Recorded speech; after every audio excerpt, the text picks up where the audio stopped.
તો જીગરું ગાઈસ, આજે આપણે બનાવવાના છે પાલક પનીર. તો ચલો બનાવીએ. તો સૌથી પહેલાં આપણે પાલક, કોથમીર અને ટમેટાને બોઇલ કરી લેવાના છે. પછી તેની ગ્રેવી બનાવી લેવાની છે, ટામેટાની અલગ અને પાલકની અલગ. પછી એક કઢાઈ લઈ તેની અંદર તેલ નાખી તેલમાં 3 થી 4 સૂકા મરચાં નાખી દેવાના. પછી સમારેલી ડુંગળી છે ને નાખી તેને શેકાવા દેવાની જ્યાં સુધી તે બ્રાઉન ના થઈ જાય.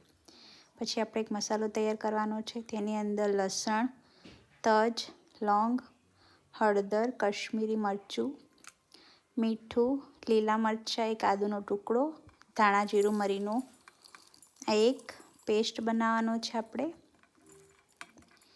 પેસ્ટ થાય ત્યાં સુધી આપણી ડુંગળી ચડી જશે.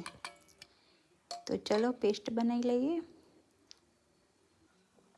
તો તેની અંદર પેસ્ટ બનાવવા માટે આપણે આ મસાલાને ગ્રાઇન્ડરની અંદર નાખી તેની અંદર થોડું પાણી ઉમેરી તેને આવી રીતે એક પેસ્ટ બનાવી લેવાની. તો જો આપણી ડુંગળી બી તૈયાર થઈ ગઈ છે. તો હવે આ પેસ્ટને ડુંગળીની અંદર નાખી બરાબર મિક્સ કરી લેવાનું આવી રીતે. પછી આ મસાલાને બરાબર ચડી જવા એકદમ પાકવા દેવાનો જ્યાં સુધી તેલ છૂટી ના જાય. તો આપણે બીજો ગ્રેવી રેડી કરીએ, ટામેટાની પ્યુરી. તો એના માટે આપણા બાફેલા ટામેટાં છે તેને ગ્રાઇન્ડ કરી લેવાના છે અને તેની એક પેસ્ટ બનાવી લેવાની છે ત્યાં સુધી આપણો મસાલો આ પાકી જાય.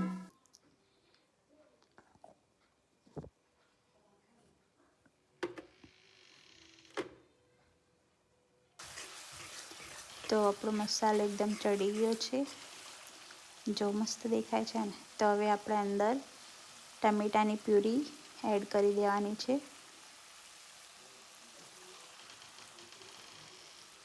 પ્યુરી એડ કર્યા પછી તેને બરાબર મિક્સ કરી 5 મિનિટ સુધી ચડવા દેવાની જ્યાં સુધી ટમેટાં બરાબર ચડી ના જાય અને તેલ છૂટું ના પડે. જો આવી રીતે.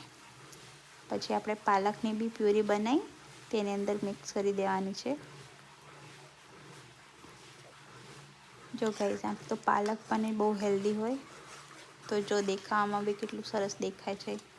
પછી 5 મિનિટ પછી પનીરના ટુકડા કરી તેની અંદર નાખી દેવાના એટલે આ તૈયાર થઈ જાય આપણું પાલક પનીર.